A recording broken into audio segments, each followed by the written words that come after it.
GST அப்படின்றது வந்து நாம நேரடியா கவர்மெண்ட்டுக்கு கட்டுறது இல்லை, அது ஒரு இன்டைரக்ட் டாக்ஸ், மறைமுக வரி அப்படின்றதால நம்ம வாங்குற ஒவ்வொரு ப்ராடக்ட்ஸும் நாம என்ஜாய் பண்ற ஒவ்வொரு சர்வீசஸுக்கும் பே பண்ணும் பொழுது அதன் மூலமாக வரி வந்து அரசாங்கத்துக்கு சென்றடைகிறது அப்படின்றது நம்ம புரிஞ்சிக்க வேண்டிய கட்டாயத்துல இருந்தோம். இது புதிதல்ல, இதற்கு முன்னாடி இருந்த வேட் சட்டங்களோ சேல்ஸ் டாக்ஸ் சட்டங்களோ அப்படித்தான் இருந்தது. இது புதுசா வந்து இங்க வானத்துல இருந்து புதுசா தோன்றியல. இப்ப வந்து த டாக்ஸபிலிட்டி அப்படின்ற கான்செப்டை பத்தி பார்க்கலாம். வாட் இஸ் திஸ் டாக்ஸபிலிட்டி அப்படின்னு பாத்தீங்கன்னா, அதாவது எப்பொழுது வரி செலுத்துவதற்கான கட்டாயம் ஏற்படுகிறது அப்படின்றது தான் டாக்ஸபிலிட்டி அப்படின்றத சொல்லலாம்.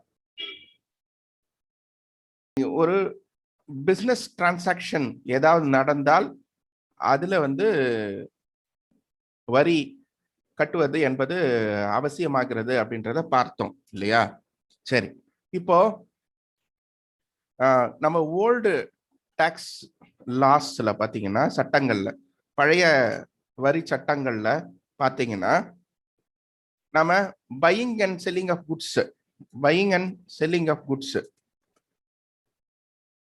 குட்ஸ் இருந்ததுன்னா நமக்கு வந்து துவக்கத்தில் இனிஷியலி நமக்கு சேல்ஸ் டாக்ஸ், அதாவது தமிழ்நாடு ஜெனரல் சேல்ஸ் டாக்ஸ் என்கிற டிஎன்ஜிஎஸ்டி அப்படின்னு ஒரு லா இருந்துச்சு இல்லையா? தென் ஆஃப்டர் 1st July தான் வந்து இது ஜிஎஸ்டி வந்துச்சு. ஆஃப்டர் 1st July 2017 தான் இது அப்படியே வந்து ஜிஎஸ்டியா வந்தது. சரிங்களா? ஓகே, இப்போ சேல்ஸ் டாக்ஸ் இருந்தது, அதன் கூட என்ன இருந்தது அப்படின்னு பாத்தீங்கன்னா, இப்போ பையிங் அண்ட் செல்லிங் இல்லை. அடுத்து பாத்தீங்கன்னா, குட்ஸ் அல்லாத ஒரு பெரிய இண்டஸ்ட்ரி இந்தியா முழுவதும் 90களுக்கு பிறகு அதிகமாக வளர்ச்சி அடைந்தது.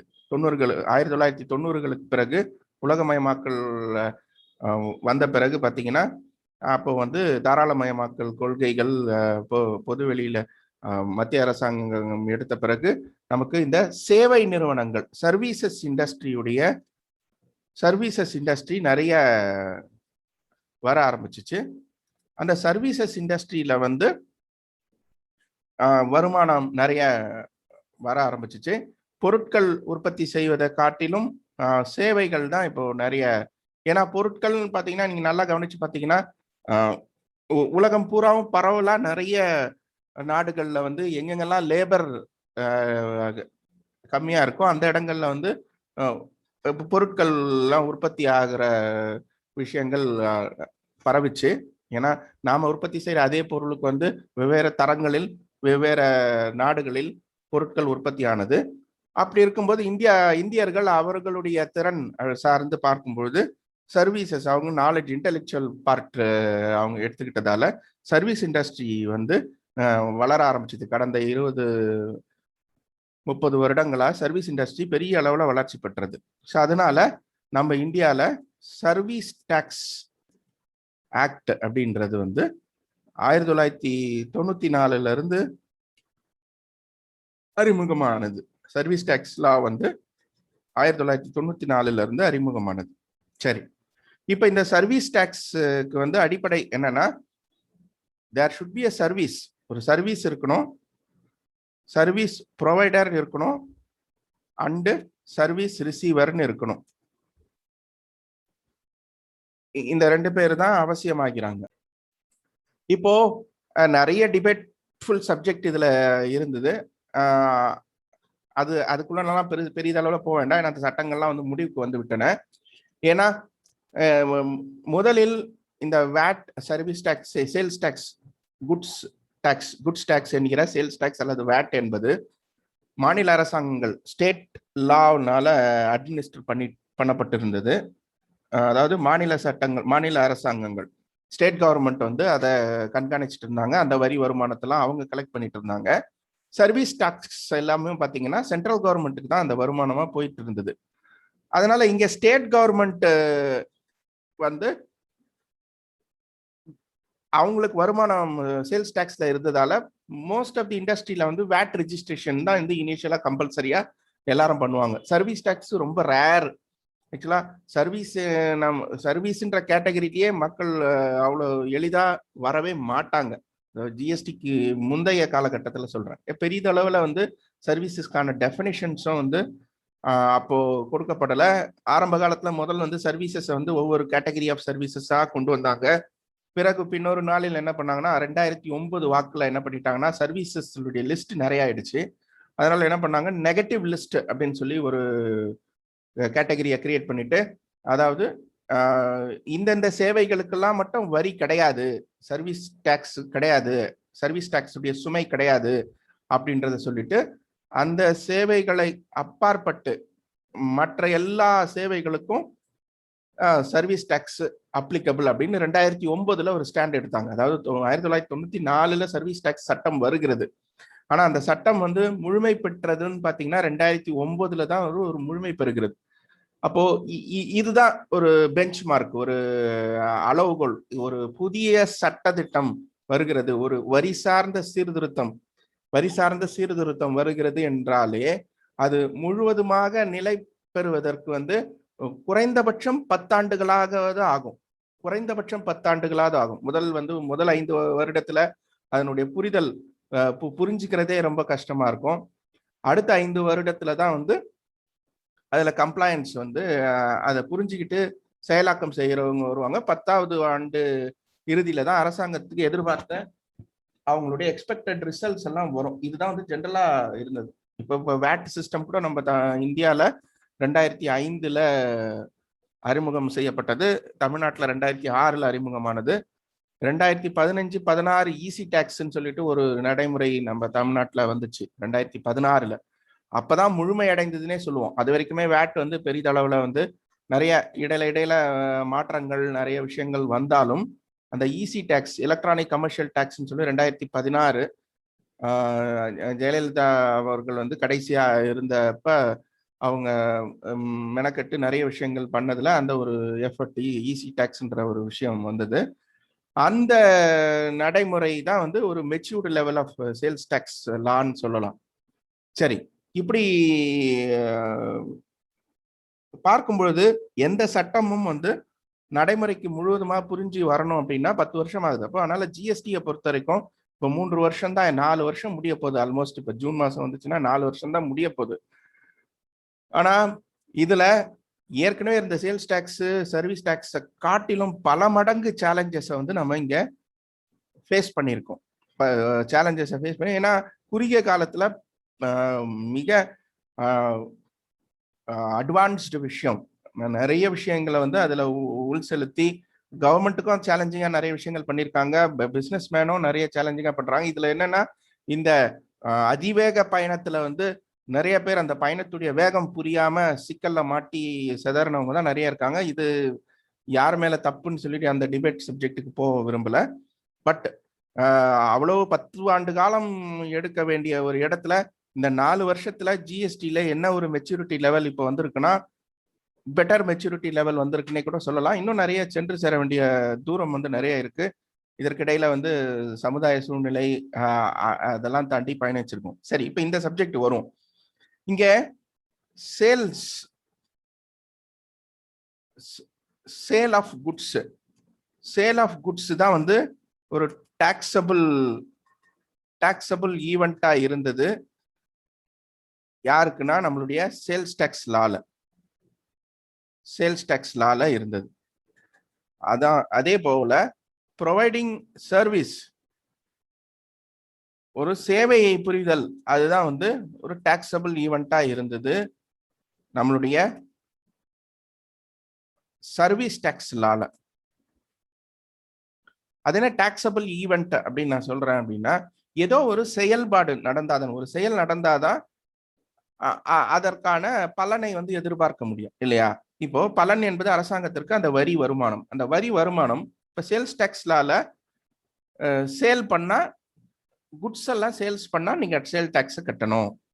சரி, சர்வீஸ் டாக்ஸ்னால சர்வீசஸ் ஏதாவது ப்ரொவைட் பண்ணீங்கன்னா சர்வீஸ் டாக்ஸை கட்டணும் அப்படின்னு இருந்தது. அதுக்கப்புறமா வந்து பாத்தீங்கன்னா on production R manufacturing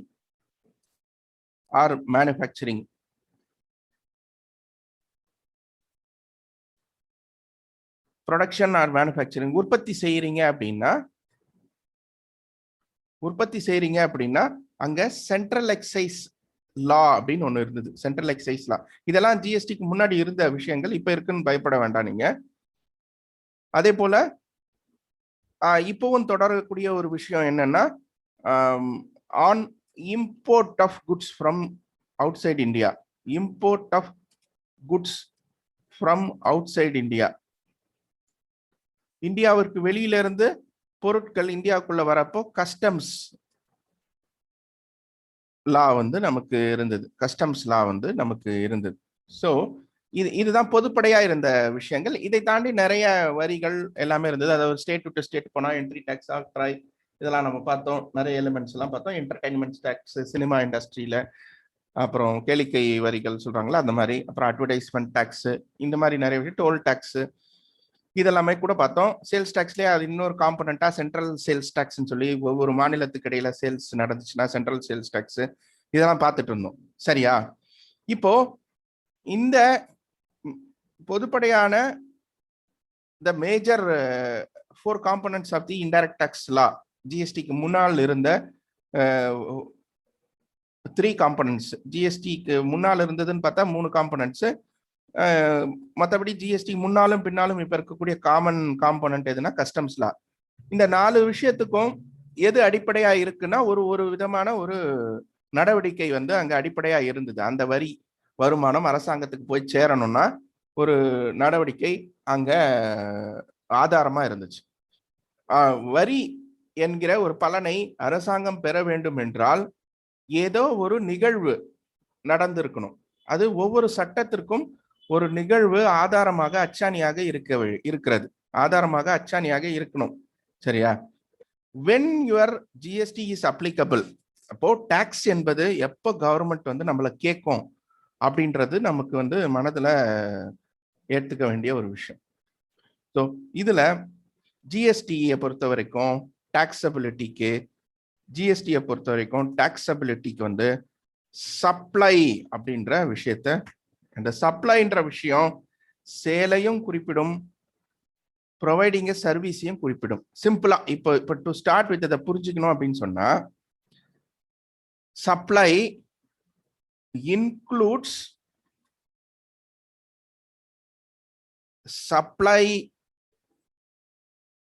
supply of goods and supply of services. ஜிஎஸ்டிக்குள்ள வந்துட்டோம் அப்படின்னாலே சேல்ஸ் பண்றோம், பர்ச்சேஸ் பண்றோம் அப்படின்ற வார்த்தைகளை மறந்துடணும். நாம அவுட்வேர்டு சப்ளை, இன்வேர்டு சப்ளை அப்படின்ற விஷயத்தை தான் நம்ம மனதில் ஏற்றிக்கணும் அப்படின்றதுக்காக தான் சொல்றேன். இந்த வாசகங்கள் வந்து மிகவும் தெளிவாக நீங்க மனதில் ஏற்றி கொள்ளணும். கட்டாயமா மிகவும் தெளிவாக மனதில் ஏற்றுக்கொள்ள வேண்டிய மிக மிக முக்கியமான விஷயம். சரி, எதெல்லாம் அவுட்வேர்டு சப்ளைல சேரும், எதெல்லாம் இன்வேர்டு சப்ளைல சேரும்? சரி, எதுக்காக நான் சப்ளை அப்படின்ற வார்த்தையை நான் பயன்படுத்துறேன் அப்படின்னா, நம்ம ஜிஎஸ்டி எப்ப அரசாங்கம் நம்ம கிட்ட ஜிஎஸ்டி கேட்கும் அப்படின்னா, நீங்க இந்த மாதிரி ஏதாவது சப்ளை பண்ணீங்கன்னா உங்ககிட்ட கேட்கும். அப்பனா எனக்கு சப்ளைன்றதுக்கு ஒரு விளக்கம் தேவைப்படுது இல்லையா? ஸோ இப்போதைக்கு சப்ளைனா என்ன பண்ணிக்கலாம், supply of goods or services, அதை ஞாபகம் வச்சுக்கோங்க. இதை தாண்டி சில காம்பனன்ட்ஸும் அதில் சொல்றாங்க, சப்ளை காம்பனன்ட்ஸ்ல. ஸோ சப்ளை ஆஃப் குட்ஸ் சர்வீசஸும் சொல்றாங்க இல்லையா? அதுல நம்ம ஏற்கனவே நம்ம பேசினது போல பிசினஸ் நேச்சரும் இருக்கணும், பிசினஸ் நேச்சரும் அதுல இருக்கணும். அதாவது அதுதான் என்ன சொல்றாங்கன்னா furtherance of business, furtherance of வியாபார நிமித்தமாக இருக்கணும். ஒரு வேலை வியாபார நிமித்தமா இருக்கணும். அதாவது உங்களுடைய இன்டென்ஷன் வந்து ஒரு கமர்ஷியல் இன்டென்ஷன் அதுல இருக்கணும். கமர்ஷியல் இன்டென்ஷன் இருக்கணும் அப்படின்னா ஒரு லாப நோக்கத்தோட செயல்படுறது, அதை ஒரு தொடர் நடவடிக்கையா என்னுடைய வேலை சார்ந்து செய்யக்கூடிய அதை தான் வந்து பிசினஸ் நேச்சர் சொல்றாங்க, ஃபர்தரன்ஸ் ஆஃப் பிசினஸ். இது இன்னும் கொஞ்சம் எல்லாரும் புரிஞ்சுக்கிற மாதிரி நம்ம சொல்லணும் அப்படின்னு சொன்னா, இப்போ நம்ம ஒரு ஆபீஸ்ல வேலை பார்க்குறோம்னு வச்சுக்கோங்க, இல்லை நம்ம ஒரு ஆபீஸ் வச்சிருக்கோம்னு வச்சுங்களேன். என்ன மாதிரி ஆபீஸ் அப்படின்னு சொல்லி பார்த்தீங்கன்னா, இப்போ நான் ஒரு ஆர்கிடெக்ட், நான் வந்து இந்த பில்டிங் எல்லாம் வந்து வடிவமைச்சு தரக்கூடிய ஒரு ஆர்கிடெக்ட் அப்படின்னு வச்சிருங்களேன். இப்போ நான் வந்து அங்க இருக்கக்கூடிய அந்த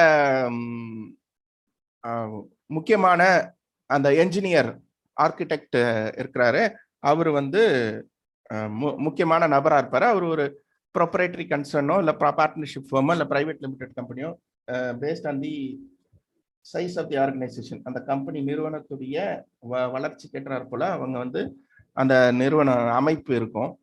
அந்த அமைப்புல வேலை பார்க்குறாங்க, எல்லாம் இருக்காங்கன்னு வச்சுங்களேன். இப்போ இந்த இடத்துல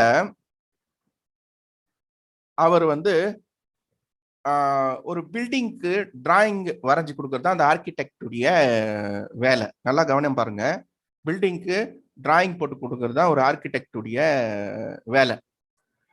அப்போ அவர் வந்து அவரை நிறைய பில்டருங்கெல்லாம் அணுகுறாங்க, ப்ரொமோட்டர்ஸ், இந்த கன்ஸ்ட்ரக்ஷன் தொழில் துறையில் இருக்கிறவங்கலாம் அணுகுறாங்க. அப்போ அவங்கெல்லாம் வந்து இவ்வளோ ஏரியாவில் எனக்கு இந்த அம்யூனிட்டிஸோட வேணும், எனக்கு பிளான் போட்டு கொடுங்கன்னா ஒரு ஆர்கிடெக்ட் வந்து பிளான் போட்டு கொடுப்பார். அது அப்ரூவல் வாங்கி பிறகு பில்டிங் கட்டுவாங்க இல்லையா. ஸோ இப்படி பண்ணாருன்னா அது வந்து அவர் பிஸ்னஸ் நேச்சர் ஆயிடும். இப்போ அதே வந்து அவர் வீட்டுக்கு ஒரு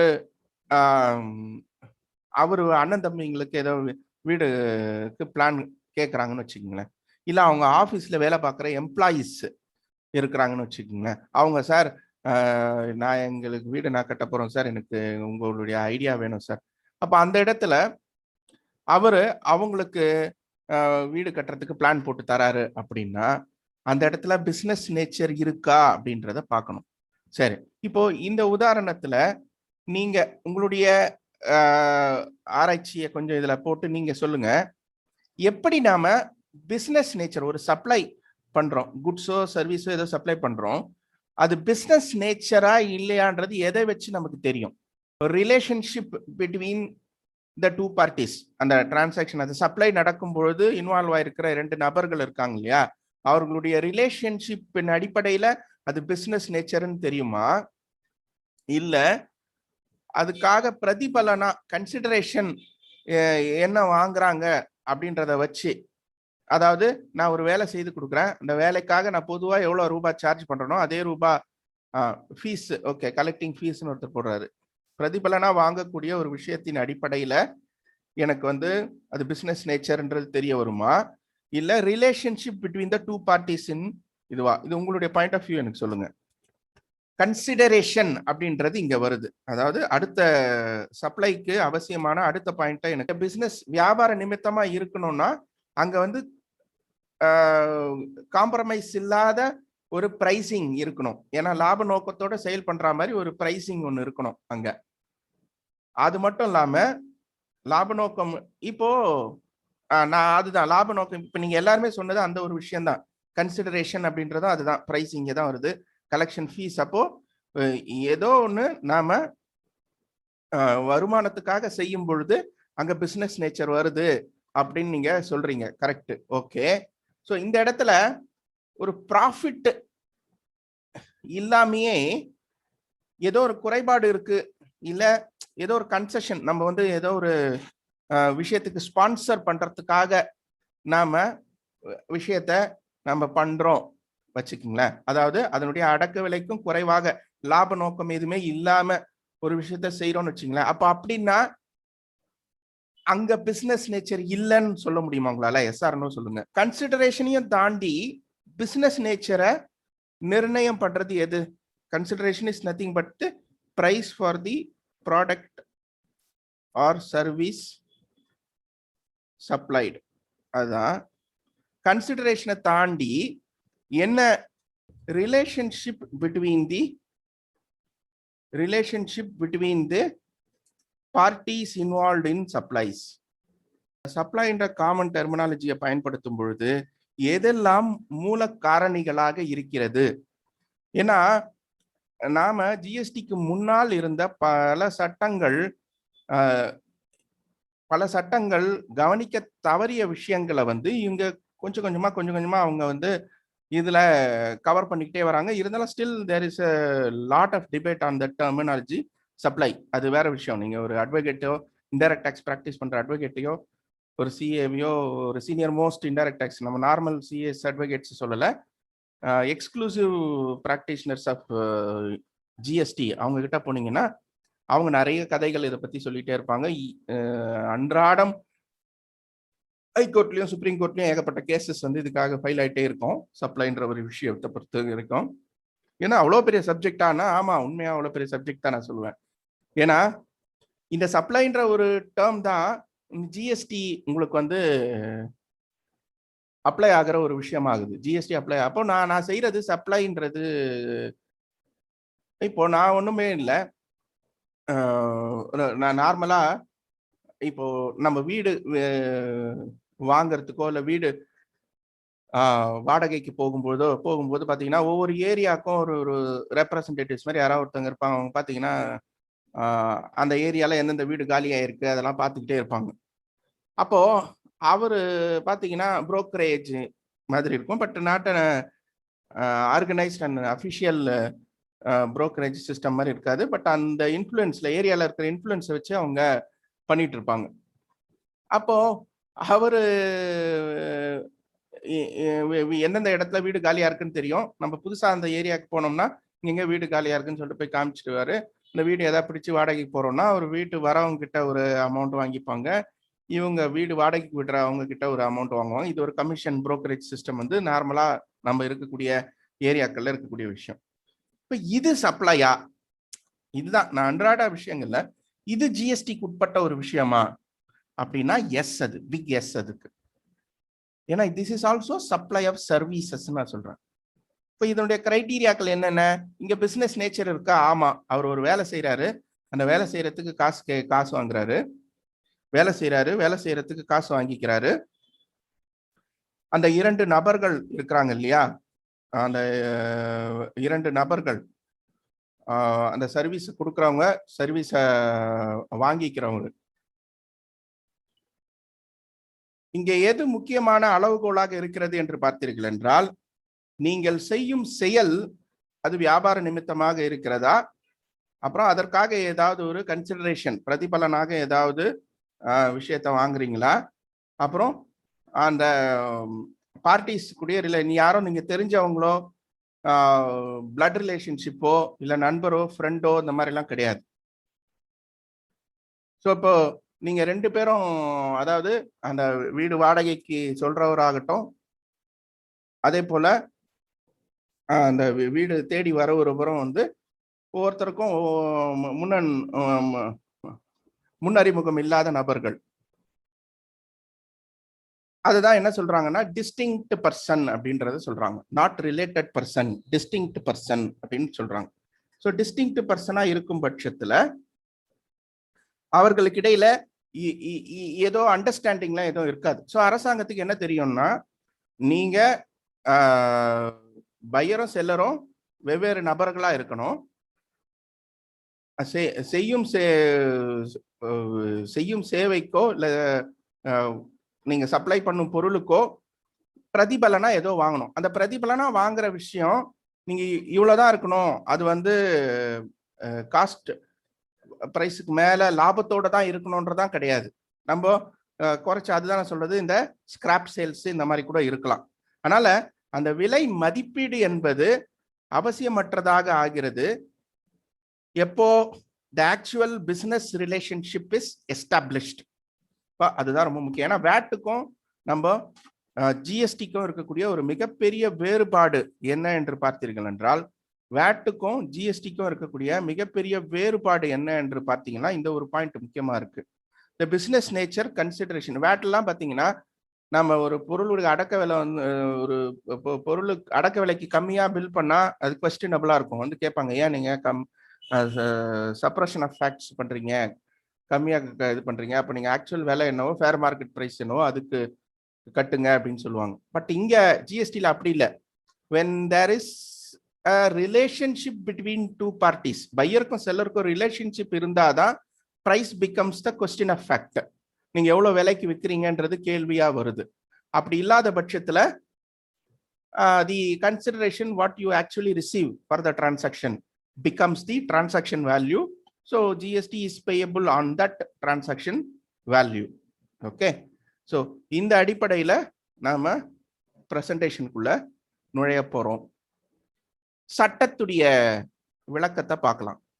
ஏன்னா சப்ளை என்று சொன்னோம் என்றால், நான் இங்கே உங்ககிட்ட சொல்லிடுறேன், சட்டப்படி அதனுடைய புரிதலை நம்ம எடுக்கணும்னா supply as per section 7 of CGST or SGST law அப்படின்னு சொல்லுவாங்க. and read with schedule 1, 2 and 3.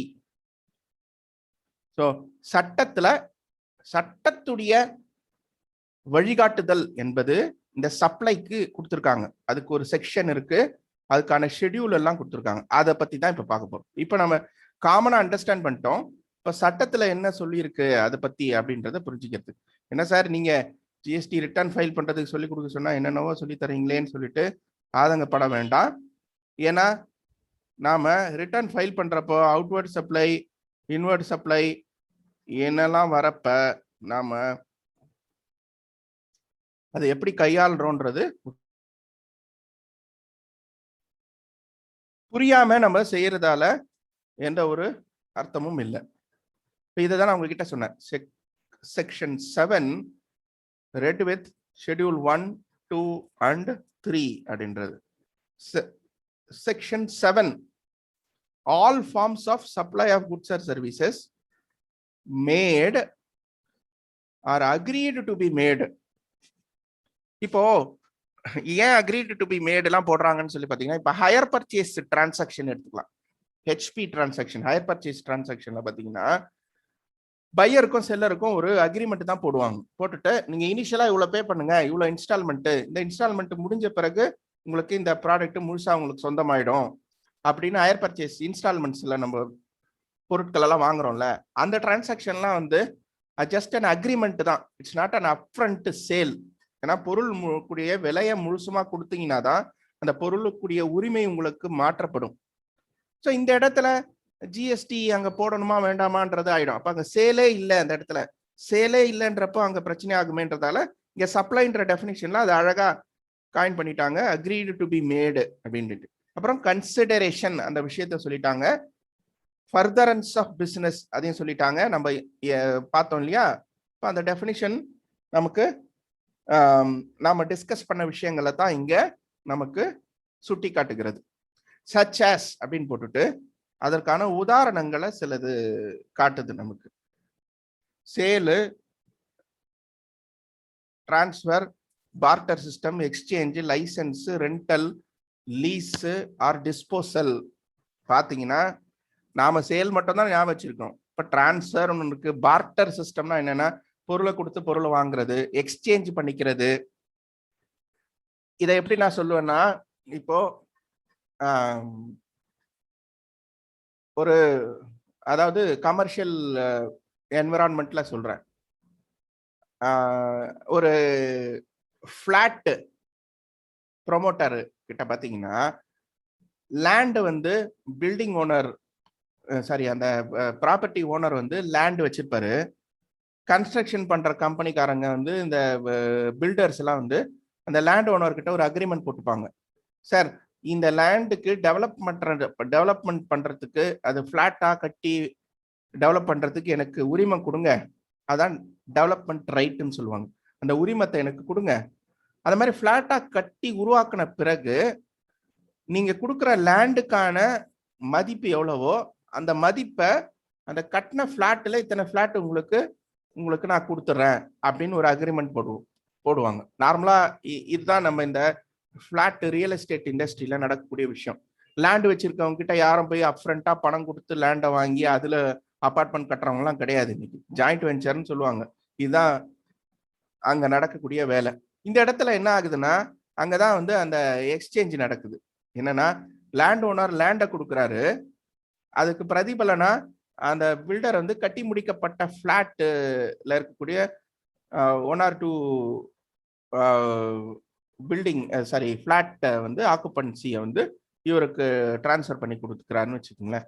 இது சார் இங்க ஒன்றும் பொருளா எதுவும் டிரான்ஸ்ஃபர் ஆகல, இன்னுமே நடக்கல. இங்க என்ன சார்னா, அங்க ஏகப்பட்ட விஷயங்கள் நடந்திருக்கு. ஆக்சுவலா first transfer of development right ஒன்று, அதாவது இந்த நிலத்தை நான் அதில் கட்டுமான பணிகளை செய்து கட்டிடங்களை உருவாக்குவதற்கான உரிமத்தை ஒருத்தருக்கு டிரான்ஸ்ஃபர் பண்றேன். அதுவே ஒரு சப்ளை ஆஃப் சர்வீசஸ் ஆயிடுச்சு, ஒரு சப்ளை ஆஃப் சர்வீசஸ் ஆயிடுச்சு. ரெண்டாவது விஷயம், இதை கட்டி அந்த இதை வந்து இவருக்கு கொடுக்குறேன் இல்லையா, அப்போ அவர் பில்டரை அது ஒரு பொருளா உருவாக்கிறாரு, அந்த பொருளை வந்து இவருக்கு விற்கிறாரு. அப்ப விற்கிறாருன்னா பில்டர் வந்து சேல்ஸ் பண்றாரு, அதுக்கு ஒரு மதிப்பு இல்லை. ஸோ இது ஏற்கனவே வாங்கிய பொருளுடைய மதிப்புக்கு ஏற்றாற் போல அந்த பொருளை விற்கிறாரு. ஸோ இந்த மாதிரி விஷயங்கள் எல்லாம் உள்ளடக்குவதற்காகத்தான் இந்த சேல் டிரான்ஸ்ஃபர் எக்ஸ்சேஞ்ச் அந்த மாதிரி விஷயங்கள் வந்து. லைசன்ஸ், அது நான் லைசன்சிங். இப்போ நிறைய இடங்கள்ல வந்து பாத்தீங்கன்னா கவர்மெண்ட்ல வந்து ஏதாவது ஒரு ஸ்கீம் மூலமா அலாட்மெண்ட் ஏதாவது வந்திருக்கும், இல்லை நம்ம வந்து இந்த ஃபெசிலிட்டேஷன் சென்டர்ஸ் இந்த மாதிரி நிறைய, இப்போ ஒன்றும் இல்லை, ஒரு பத்திரப்பதிவு அலுவலகத்தில் கூட பார்த்தீங்கன்னா டாக்குமெண்ட் ரைட்டர் லைசன்ஸ்னு ஒன்று கொடுப்பாங்க. இதெல்லாம் அரசாங்கத்துடைய சேவைகளை மக்களுக்கு கொடுப்பதற்காக சில லைசன்சிங் அரேஞ்ச்மெண்ட்லாம் சிலது இருக்கு இல்லையா. ஸோ அந்த மாதிரி விஷயங்களை வந்து நாம இன்னொருத்தருக்கு மாற்றி கொடுக்கும்போதோ அங்கேயும் வந்து பிஸ்னஸ் டிரான்சாக்ஷன் நடக்குது. மோர் தென் that, allowing somebody to do some business activity is also some providing services தான். The rental lease, வாடகைக்கு விடுவது, இதுவும் வந்து சப்ளை ஆஃப் சர்வீசஸ் தான் வரும். டிஸ்போசல் அப்படின்றது எதுக்காக சொல்றாங்கன்னா, ஒரு சொத்து இருக்கிறது, அது வியாபார சொத்தா இருக்கலாம், இல்லை தனிநபர் சொத்தாக இருக்கலாம். அதை வந்து நீங்க பெர்மனன்ட் டிஸ்போசல் சொல்லுவாங்க. நிரந்தரமாக அதை வந்து விட்டுட்டு வேற வாங்குறீங்களோ இல்லை வேற ஏதோ போறீங்கனாலும் அது வரும். ஸோ இப்படி இருக்கப்ப சப்ளை என்பது ஒரு பெரிய ப்ராடர் பர்ஸ்பெக்டிவ்ல நமக்குள்ள போயிடுச்சு. அப்போ ஜிஎஸ்டி வந்து எந்த அளவுக்கு எந்தெந்த விஷயங்களுக்கெல்லாம் கவர் ஆகுது பாருங்க. நாம ஏதோ பில்லு போட்டு வியாபாரம் பண்ணாதான் ஜிஎஸ்டின்னு நினைச்சுக்கிட்டு இருக்கோம். ஆனா இந்த சப்ளைன்ற டெர்மினாலஜி எவ்வளவு விஷயங்களை நமக்கு உள்ளடக்கி கொடுத்துருக்குன்றத பார்த்துருக்கலாம் நீங்க. ஆக்சுவலா இப்ப ஷெட்யூல் 1 டெஃபினிஷனை பார்த்துட்டோம். ஷெட்யூல் 1 என்னென்னலாம் கொடுத்துருக்கு அப்படின்னு பாத்தீங்கன்னா, இதுல ஷெட்யூல் 1 பொறுத்த வரைக்கும் மேல அந்த ரெட் லைட்ல நான் ரெட் மார்க்ல சொல்லியிருக்கேன், activities to be treated as supply even if made without consideration. ஏன்னா சப்ளையா இருக்கணும்னாலே எனக்கு அங்க கன்சிடரேஷன் பிரதிபலனா ஒண்ணு கிடைக்கணும்னு நான் சொல்லியிருக்கேன். ஆனா இந்த இடத்துல கன்சிடரேஷனே இல்லைனாலும் சப்ளையா எடுத்துக்கணும் சில இடங்கள்ல. இப்போ permanent transfer or disposal of business asset. அடுத்தது supply between related and distinct person. Direct example சொல்லணும்னா, நம்ம கிட்ட வேலை பார்த்துக்கிட்டு இருக்காங்க, ஸ்டாஃப்ங்களாம் இருக்காங்க, அவங்களுக்கு நீங்க எவ்ரி இயர் வந்து இந்த ஃபெஸ்டிவல் சீசன்ல வந்து ஏதோ ஒரு காம்ப்ளிமெண்ட்ஸ் கொடுக்குறீங்க. அது இல்லாம பாத்தீங்கன்னா பெர்ஃபார்மன்ஸ் ரிவார்டு அப்படின்ற மாதிரி அது பொருளாக சில இதெல்லாம் ஆஃபர் பண்றீங்கன்னு வச்சுக்கோங்களேன். அதுதான் கிஃப்ட்ஸ் அண்ட் காம்ப்ளிமெண்ட்ஸ் அப்படின்றது. அது கூட 50,000 ரூபாய் வரைக்கும் தான் அலௌடு. ஒரு ஆளுக்கு, ஒரு எம்ப்ளாய்க்கு 50,000 ரூபாய் வரைக்கும் தான் காம்ப்ளிமெண்டா கொடுக்க முடியும்.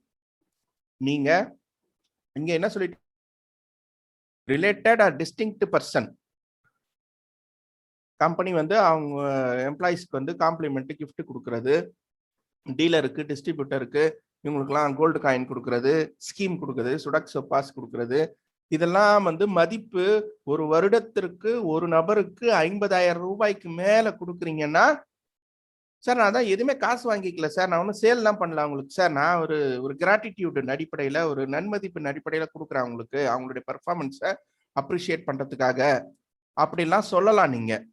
ஆனால் ஷெட்யூல் 2ல வெளிப்படையா அதை சொல்லிட்டாங்க கிளீனா.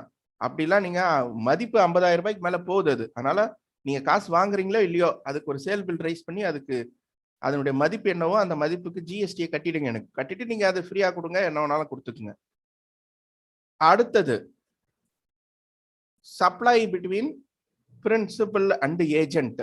Supply between principal and agent. இப்ப நிறைய இடங்கள்ல வந்து கமிஷன் பிசினஸ்ல இருக்கும். நாம வந்து சில இண்டஸ்ட்ரிலாம் பாத்தீங்கன்னா ஷோரூம் மாதிரி வச்சிருப்பாங்க.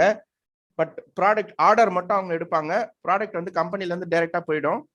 இவங்களுக்கு வந்து கமிஷன் வர மாதிரி வரும், அவ்வளவுதான். ஸோ அவங்கள என்ன சொல்லுவாங்கன்னா agent on behalf of the principal. So when you do any business on behalf of anybody else அப்படின்னா கூட தட் அமௌண்ட்ஸ் டு சப்ளை தான் அது. அதனால அதற்கும் நீங்கள் வாங்கும் பிரதிபலனுக்கு ஜிஎஸ்டி செலுத்த வேண்டும். Import of services by a taxable person from a related person from any or his other establishment outside India in the course or furtherance of business. இதுல ஒரு 5 நிமிஷம் இதுக்காக செலவு பண்ணா கூட ஒரு அவசியமான விஷயம்னு நினைக்கலாம். இத நீங்க இம்போர்ட் ஆஃப் சர்வீசஸ் அப்படின்னா இது எதை குறிப்பிடுது அப்படின்னு பாத்தீங்கன்னா, இம்போர்ட் ஆஃப் சர்வீசஸ் அப்படின்னா எதை குறிப்பிடுது அப்படின்னா, நான் வெளிநாட்டிலிருந்து ஏதோ ஒரு சேவையை இந்தியாவுக்குள்ள இருந்துட்டு அந்த சேவையை நான் வெளிநாட்டில் இருக்கும் ஒரு நபரிடமிருந்தோ ஒரு நிறுவனத்திடமிருந்தோ பெறுகிறேன். ஓகே, இன்ஜினியரிங் சார் மெஷின்லாம் இம்போர்ட் பண்றோம், டெக்னீஷியன் வெளிநாட்டில் இருக்கிறாங்க, அவங்க நம்ம ஸ்கைப் மூலமாகவோ இல்லை இந்த ஜூம் மாதிரியான அப்ளிகேஷன் மூலமாகவோ ஆன்லைன்ல வெப்கேம்ல நமக்கு சப்போர்ட் பண்றாங்க, அதுக்கு நம்ம பணம் கொடுக்குறோம். Audit service anything. ஓகே, இதுதான் நம்ம மனசுல நார்மலா தோன்ற விஷயம், சரிங்களா? ஆனா இதை தாண்டி இன்னொரு விஷயமும் இருக்கு. இன்னைக்கு நாம டிஜிட்டல் மீடியால சிம்பிளா நம்ம இதெல்லாம் நமக்கு கன்சிடர் கூட பண்ணிருக்க மாட்டோம். அதாவது ஒரு கோடாடி வெப்சைட்ல நமக்கு கம்பெனிக்கு டொமைன் நேம் வெப்சைட் ரெஜிஸ்ட்ரேஷன் பண்றீங்கன்னா கூட இந்த கோடாடி சைட் வந்து வெளிநாட்டுல தான் இருக்கு. while you booking your domain name, that is also a service, import of service. அதே போல ஒரு அமேசான் பிரைம்ல சப்ஸ்கிரிப்ஷன் பே பண்றீங்க, நெட்ஃபிளிக்ஸ்ல சப்ஸ்கிரிப்ஷன் பே பண்றீங்க, இதெல்லாம் நம்ம அன்றாட விஷயங்கள்ல நம்ம சந்திக்கிற விஷயங்கள். இவை அனைத்தும் வெளிநாட்டிலிருந்து நமக்கு கிடைக்கக்கூடிய விஷயம் தான். அது நம்ம கையில மொபைல்ல இருந்து அப்படியே நம்ம ஜஸ்ட் சப்ஸ்கிரைப் பண்றதால அது கிடைச்சதுன்னு நினைச்சுக்காதீங்க. So import of service as a broader view point. அப்ப நல்லா பாத்துக்குங்க, நீங்க உங்க கம்பெனிக்காக இதெல்லாமே வந்து யாருக்கு சப்ளைன்றது வருதுன்னா, நீங்க ஒரு ஜிஎஸ்டி ரெஜிஸ்ட்ரேஷன் எடுத்திருக்கீங்கன்னா, இந்த மாதிரிலாம் ஏதாவது வேலை பண்ணீங்கன்னா இதுக்கெல்லாம் ஜிஎஸ்டி போட்டிருக்கீங்களான்னு நீங்க என்ஷூர் பண்ணிக்கணும். அதுக்குதான் நீங்க ஜிஎஸ்டி ரெஜிஸ்ட்ரேஷன் வச்சிருக்கீங்கன்னா நீங்க இதெல்லாம் ஜஸ்ட் ஃபார் சேக் இக்னோர் பண்ணிட்டு போக முடியாது. இது எல்லாத்துக்கும் எம்ப்ளாய்க்கு கிஃப்ட் கொடுத்தா, பெர்மனண்டா ஏதாவது அசெட் எதுவும் காசு வாங்காம டிஸ்போஸ் பண்ணா, அதே மாதிரி இப்ப நான் சொன்ன இந்த இம்போர்ட் ஆஃப் சர்வீசஸ் சொன்னேன் இல்லைங்களா? ஏன்னா வெளிநாட்டுல இருந்து ஒருத்தர் சர்வீஸ் பண்றாருன்னா அவர் ஏனோ நமக்கு டாக்ஸ் எல்லாம் போட மாட்டார், ஆனா நாம தான் அதுக்கான டாக்ஸை கட்டணும். இம்போர்ட் ஆஃப் சர்வீசஸ் வந்து என்ன சொல்லுவாங்கன்னா, அதை எப்படி பே பண்ணுவோம்னா, import of services registered person அவரு நார்மல் மெக்கானிசம்ல இல்லாம ரிவர்ஸ் மெக்கானிசம்ல பே பண்ணணும். ரிவர்ஸ் மெக்கானிசம்ல பே பண்ணணும் அப்படின்றத சொல்லியிருப்பாங்க. அதாவது all taxes liable on import of service is payable by the registered recipient in India through reverse charge mechanism. இதான் ரிவர்ஸ் சார்ஜ் மெக்கானிசமா அப்படின்னு திருப்தி அடைஞ்சிட வேண்டாம். ரிவர்ஸ் சார்ஜ் RCM-ல இதுவும் ஒரு அம்சம். வெளிநாட்டில் இருந்து பெறப்படும் ஒரு சேவை, அந்த சேவைக்கான பணம் அந்த வெளிநாட்டு சர்வீஸ் ப்ரொவைடருக்கு கொடுத்துருவீங்க. ஆனா அதற்கு மேலுள்ள GST, ஏன்னா அது ஒரு சப்ளை ஆஃப் சர்வீஸ், அந்த சர்வீஸை இந்தியாவுக்குள்ள ப்ரொவைட் பண்ணியிருந்தா 18% GST கட்ட வேண்டியிருக்கும். அது ப்ரொவைட் பண்றவர் பில் போடுறப்பவே 18% கலெக்ட் பண்ணுவார் உங்ககிட்ட. ஆனா நீங்க அது வெளிநாட்டுல இருந்து வாங்குறதால வெளிநாட்டுல இருந்து சப்ளை பண்றவர் உங்களுக்கு GST போட மாட்டார்.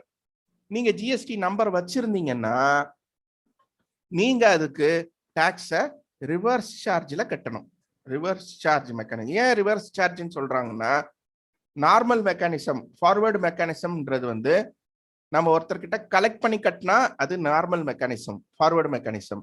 ரிவர்ஸ் மெக்கானிசம்னா நாமளே GST-ய இன்டைரக்ட் டாக்ஸஸை நாமளே அசஸ் பண்ணி நாமளே கவர்மெண்ட் கட்டினா அது ரிவர்ஸ் மெக்கானிசம். என்ன சார் நீங்க சொல்றது ஏதோ ஒரு டைரக்ட் டாக்ஸ் மாதிரி வருதே?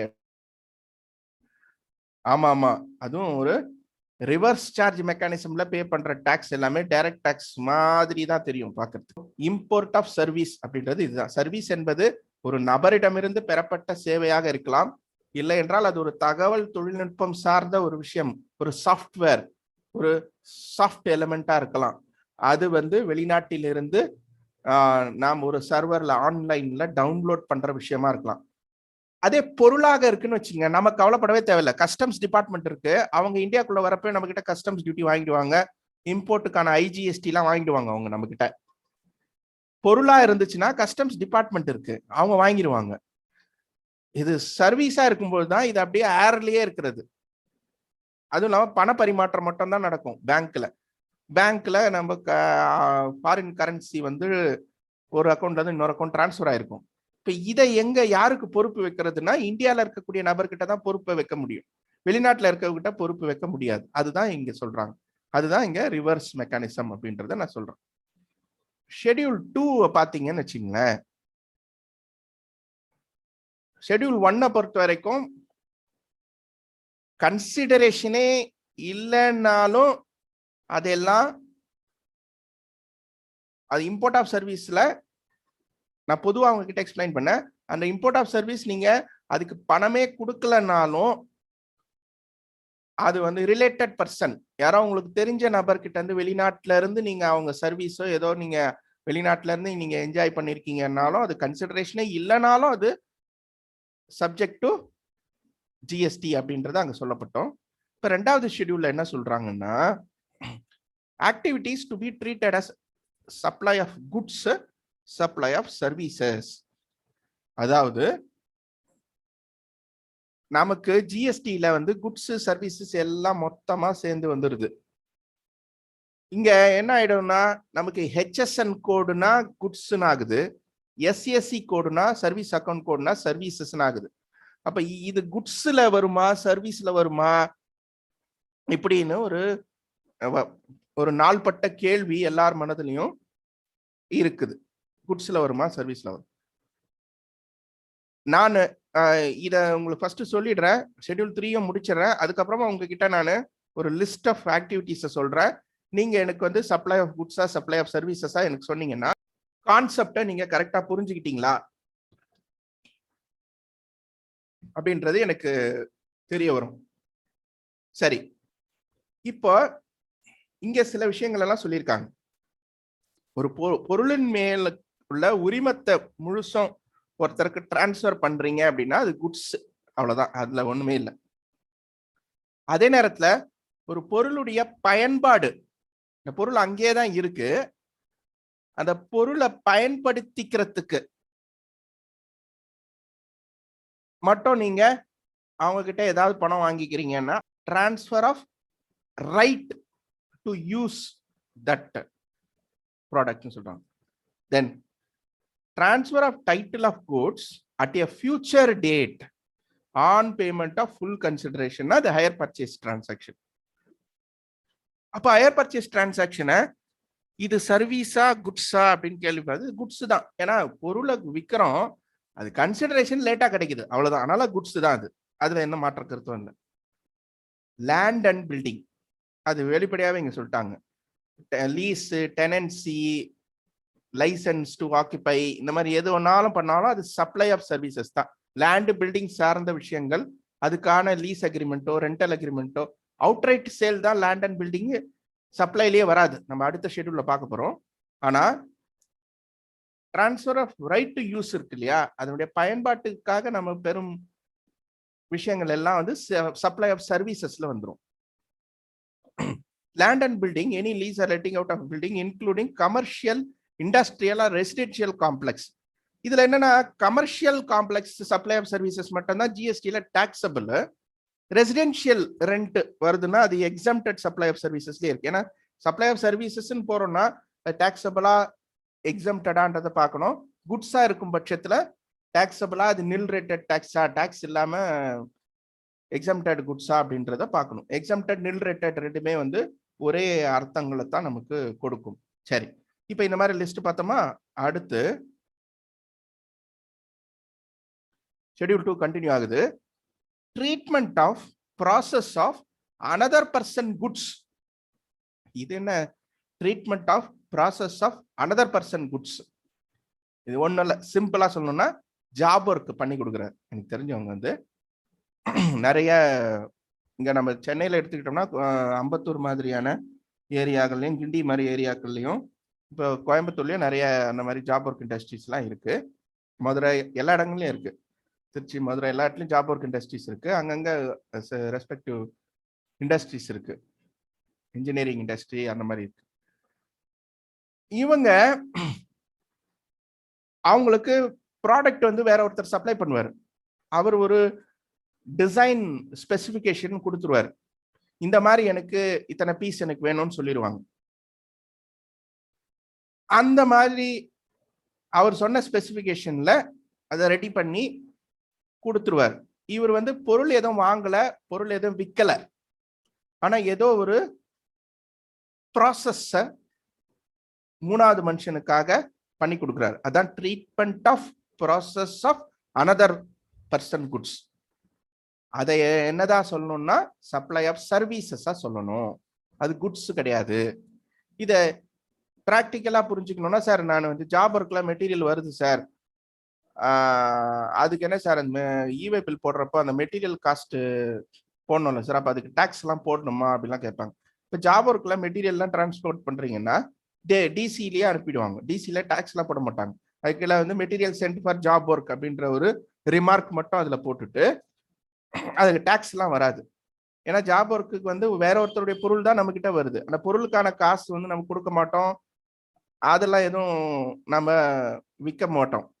ஆனா அந்த பொருளுக்கு என்ன வேலையை செய்யணுமோ அந்த வேலையை செய்து கொடுக்கறதுக்கான லேபர் சார்ஜஸ்க்கு மட்டும் சர்வீஸ் பில் ரைஸ் பண்ணணும். அதுதான் இங்க சப்ளை ஆஃப் சர்வீசஸ் என்று கிளாசிஃபை செய்யப்பட்டுள்ளது.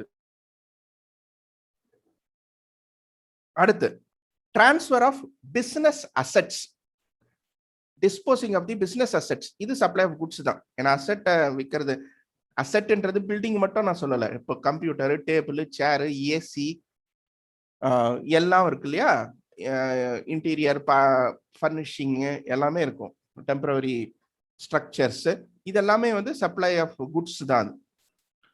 அதுல எந்த மாற்று கருத்தும் கிடையாது. அதே அடுத்த பாயிண்ட் இங்க பாருங்க, made available for other than business purpose, other than business purpose privately is supply of services. அதாவது இது ஒரு டெம்பரவரி இந்த பர்பஸ்க்காக எனக்கு பயன்படுத்திட்டு, அதாவது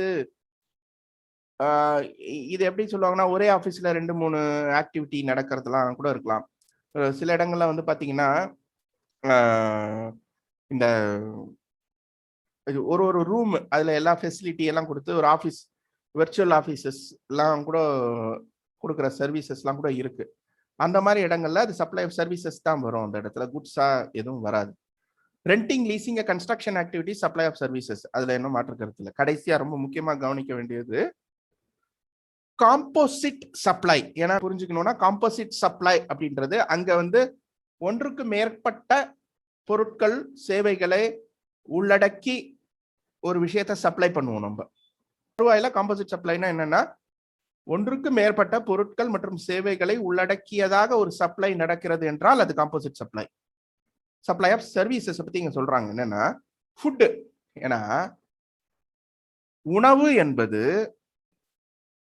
அது பொருளாக எடுப்பதா, ஹோட்டல்ல இட்லி சாம்பார் டிஃபன் ஐட்டம்ஸ் சாப்பாடு எல்லாம் கொடுக்குறாங்க இல்லையா, அப்போ ஹோட்டல்ல விற்கிறாங்களே பார்சல்ல தான் சார் விற்கிறோம், ஸ்விக்கில தான் வந்து வாங்கிட்டு போறாங்க சார், அப்ப நான் அது குட்ஸ்ன்னு போடுறதா அப்படின்னு ஒரு ஆர்குமெண்ட் இருக்கு. ஏன் குட்ஸ்ன்னு போடக்கூடாது அப்படின்னு சொல்லிட்டு.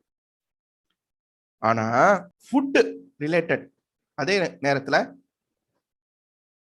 Any other article for human consumption, தனி மனித பயன்பாட்டுக்கு பயன்படுத்தப்படக்கூடிய தனி மனித ஹியூமன் கன்சப்ஷன், மனிதன் உட்கொள்ளக்கூடிய ஆகாரமாக இருக்கக்கூடிய உணவு பொருளாக இருக்கலாம், அல்லது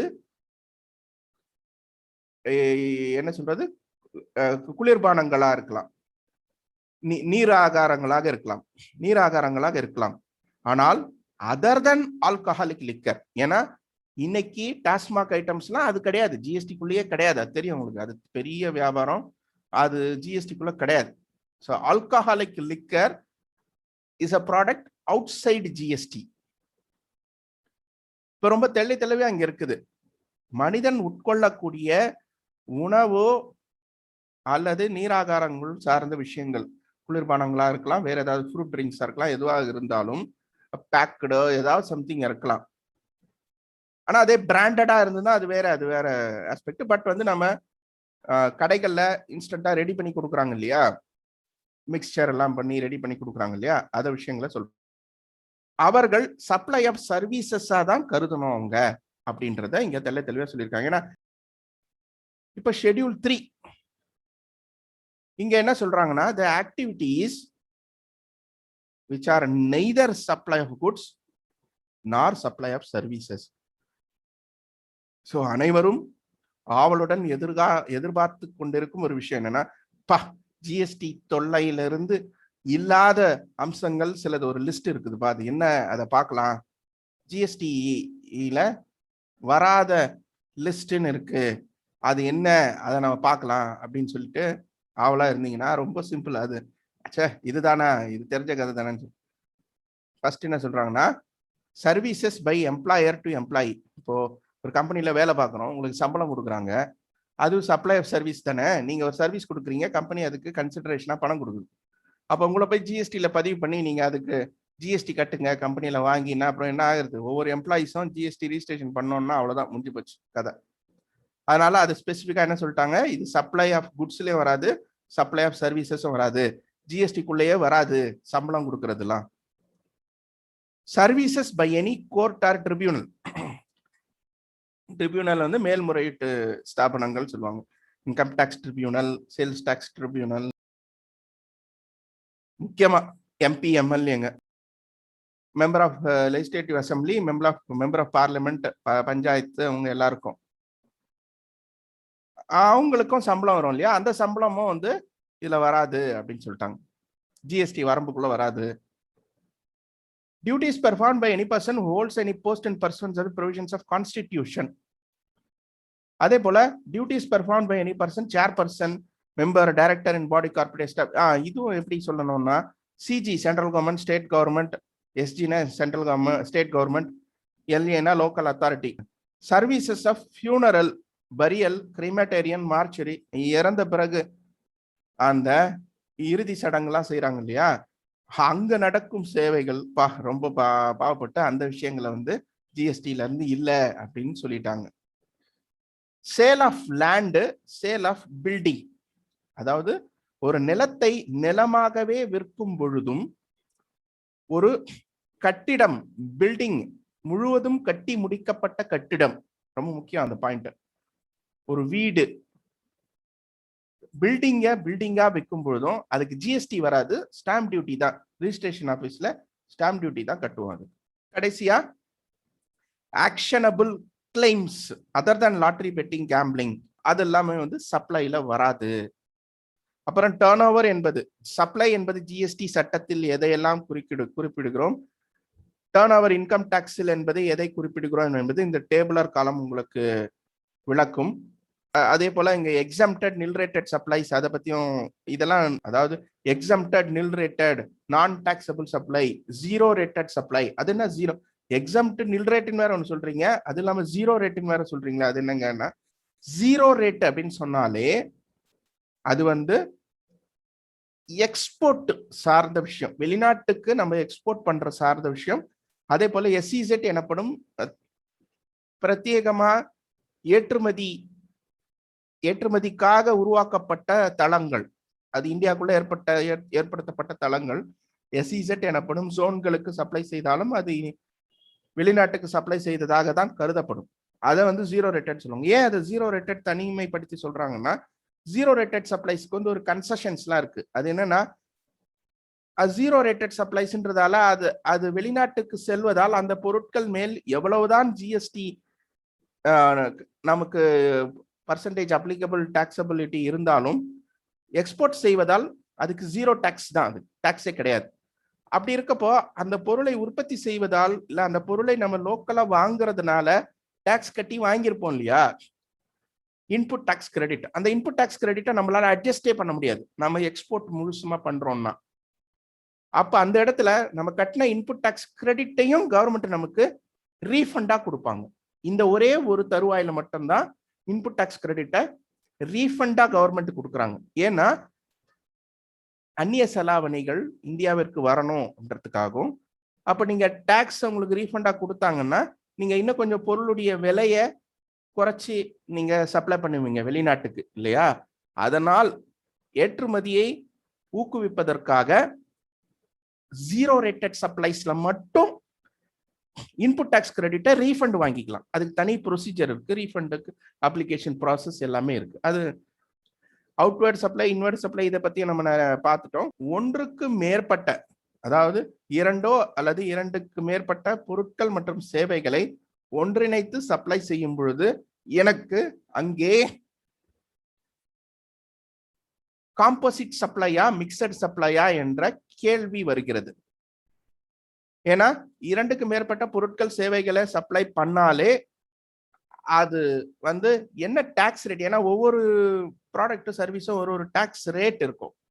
அப்போ ஒவ்வொன்றுத்துக்கும் மொத்தமா கொடுக்குறப்போ மொத்தமா விலை நம்ம ஃபிக்ஸ் பண்றப்போ, நான் சொன்ன உதாரணத்துல இப்போ ஒரு பவர் பேக்கப் சொல்யூஷன் நான் கொடுக்குறேன் உங்களுக்கு. அது ஒரு கான்ஃபிகரேஷன், இவ்வளோ வாட்ஸ், இது இவ்வளோ ஹவர்ஸ் பவர், இன்னென்ன எக்யூப்மெண்ட்ஸ்லாம் வேலை செய்யறதுக்கு இவ்வளோ ஹவர்ஸுக்கு நான் பவர் பேக்கப் சொல்யூஷன் தரேன் அப்படின்னு தான் நான் கொட்டேஷன் கஸ்டமர்கிட்ட கொடுப்பேன். ஆனால் நான் அதில் வந்து எலக்ட்ரிக்கல் எக்யூப்மெண்ட்ஸ், இந்த இன்வெர்டரு, பேட்டரி, வயரிங்கு, கேபிள் எல்லாம் போடுறேன். அது இல்லாமல் என்னுடைய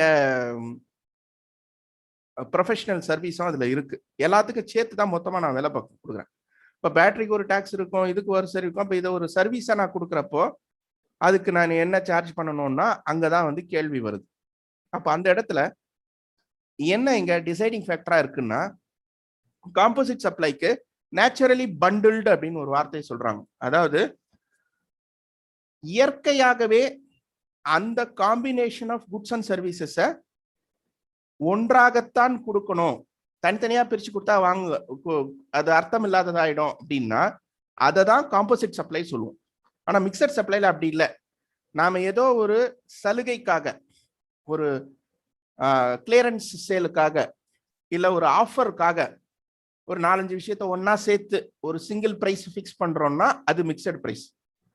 அது தனித்தனியாவும் விற்கலாம், ஆனா நான் ஒரு ஆஃபருக்காக ஒன்னா சேர்த்து கொடுத்தேன்னா அது மிக்சடு சப்ளை. ரெண்டுத்துக்கும் உள்ள வித்தியாசத்தை பார்த்துங்க. காம்போசிட் சப்ளை நேச்சுரலாவே அது ஒண்ணுக்கு ஒண்ணு தொடர்புடையது. மிக்சட் சப்ளை அப்படி இல்லை. என்னுடைய ஒரு தனிப்பட்ட ஒரு வெறுப்புக்காக நான் அதை ஒன்னா சேர்த்து ஒரு பிரைஸ் வச்சு விற்கிறேன்னா அது மிக்சட் சப்ளை.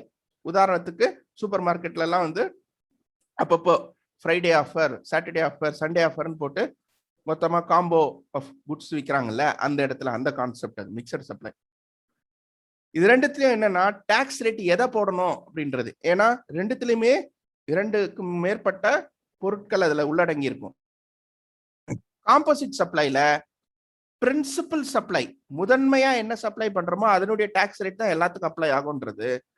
மிக்சட் சப்ளைல அதுல இருக்க ப்ராடக்ட் உடைய டாக்ஸ் ரேட்ல எது ஹையஸ்ட் டாக்ஸ் ரேட்டோ அந்த டாக்ஸ் ரேட் தான் மொத்த பிரைஸுக்கும் நம்ம டாக்ஸ் ரேட் அப்ளை பண்ணணும்ன்றது. இந்த 2 விஷயத்துக்காக தான் இதை காம்போசிட் மிக்சட் சப்ளைன்னு பிரிச்சு கொடுக்குறாங்க. இதுக்கு இங்க இல்லஸ்ட்ரேஷன் கொடுத்துருக்காங்க. அந்த இல்லஸ்ட்ரேஷனை பார்க்கலாம். இப்போ அதுக்கு ஒரு உதாரணம், இது சட்டத்திலேயே கொடுத்துருக்கிற ஒரு illustration. Where goods are packed and transported with insurance, the supply of goods, packing material, transport, insurance. ஒரு பொருளை பேக் பண்ணி நாம ஃப்ரைட் சார்ஜஸ், பேக்கிங் சார்ஜஸ், இது பில்லுல கீழே நீங்க ப்ராடக்ட் விலை மேல போட்டுட்டு கீழே கொடுக்குறீங்கன்னா இந்த கீழே போடுற அந்த சார்ஜஸ் வந்து செப்பரேட்டா கன்சிடர் பண்ணக்கூடாது. அது அந்த ப்ராடக்ட் என்ற பிரின்சிபல் சப்ளையுடைய டாக்ஸ் ரேட் என்னவோ அந்த டாக்ஸ் ரேட்டா இதுக்கு அப்ளை ஆகும். அதனால என்ன ஆகும்னா கீழே போடுற அடிஷனல் சார்ஜஸ் எல்லாம் மேல இருக்கக்கூடிய முதன்மையான ப்ராடக்ட்ஸ் உடைய விலையோட சேர்த்துக்கணும். இதைத்தான் வந்து சொல்லக்கூடியது. இது டேலி மாதிரி சாஃப்ட்வேர்ல எப்படி நம்ம லெட்ஜர்ல கான்ஃபிகர் பண்றதுன்னு நம்ம அடுத்த வகுப்புகள்ல பார்க்கலாம். நம்ம இந்த பக்கம் மிக்சட் சப்ளைல எதை சொல்றாங்கன்னா supply of a package consisting of canned foods, sweets. அதான் நான் சொன்ன போல ஒரு ஏதோ ஒரு கிறிஸ்மஸோ நியூ இயரோ அதுக்காக நான் ஃப்ரூட்ஸ், கேக், சாக்லேட் இதெல்லாம் சேர்த்து வச்சு சிங்கிள் பிரைஸுக்கு விற்கிறேன். அப்போ அப்படி இருக்கிற பட்சத்துல அதுல இருக்கக்கூடிய பொருட்களுடைய டாக்ஸ் ரேட்ல எது ஹையஸ்ட் டாக்ஸ் ரேட்டோ அதை அந்த பேக்கேஜுக்கு நான் போட்டு விற்கணும். ஒரு கிஃப்ட் பாக்ஸ் ரெடி பண்ணி கொடுக்குறேன். தீபாவளியில கிஃப்ட் பாக்ஸ் ரெடி பண்றாங்க. தீபாவளியில கிராக்கர்ஸ் கிஃப்ட் பாக்ஸ், ஸ்வீட்டுக்கு வந்து கிஃப்ட் பேக் ரெடி பண்றோம் அப்படின்னா அதுக்குள்ள இருக்க ப்ராடக்ட்ஸ்ல ஹையஸ்ட் டாக்ஸ் ரேட் ஏதோ அதை போடணும். அவ்வளவுதான். ஸோ ப்ராடக்ட் கிளாசிஃபிகேஷன், HSN இதை பத்தியும் நம்ம டீட்டெயில்டா எப்படி போர்ட்டல்ல சர்ச் பண்ணி எடுக்கணும். ஏன்னா முதல் வந்து ஃபர்ஸ்ட் ரெஜிஸ்ட்ரேஷன் பண்ணிட்டோம், அப்புறமா நமக்கு ஜிஎஸ்டி எதுக்கெல்லாம் அப்ளை ஆகுன்றது பார்த்துட்டோம். அதுக்கப்புறமா அப்ளை ஆகுதுன்னா எவ்வளோ டாக்ஸ் ரேட் போடணும், அதுக்கு என்ன கோடு, இதெல்லாம் கண்டுபிடிக்கிறது என்ன அப்படின்றதுதான். கோடு வந்து ப்ராடக்ட்டுக்குன்னா HSN கோடுன்னு சொல்லுவாங்க, ஹார்மனைஸ்டு சிஸ்டம் ஆஃப் நாமன்கிளேச்சர்னு சொல்றாங்க. சர்வீசஸ்னா சர்வீஸ் அக்கௌண்ட் கோடுன்னு சொல்றாங்க. தேங்க்யூ. இது வரைக்கும் இந்த வீடியோ தொகுப்பை பார்த்ததற்கு மிக்க நன்றி. உங்களுடைய நண்பர்கள் அப்புறம் உங்களுடைய ஆஃபீஸில் வேலை பார்க்குற உங்களுடைய சக தோழர்களுக்கும் இதை ஷேர் செய்யுங்க. கட்டாயமாக முழுவதுமாக பார்க்க சொல்லுங்கள். ஜிஎஸ்டியை பற்றிய அனைத்து தெளிவும் பெறலாம். அது மட்டும் இல்லாமல் அக்கௌண்ட் சார்ந்த இதர வீடியோக்களும் நாங்கள் அப்லோட் செய்யவிருக்கிறோம். நீங்கள் தனிநபர் தொழில் செய்கிறவர்களாக இருந்தாலும் உங்கள் தொழிலை நல்லபடியாக அடுத்து செய்வதற்கு எங்களுடைய அனைத்து வீடியோக்களும் உதவிகரமாக இருக்கும் என்று நம்புகிறோம். நன்றி, வணக்கம். கட்டாயமாக சேனலை சப்ஸ்கிரைப் பண்ணுங்கள், ஷேர் பண்ணுங்கள்.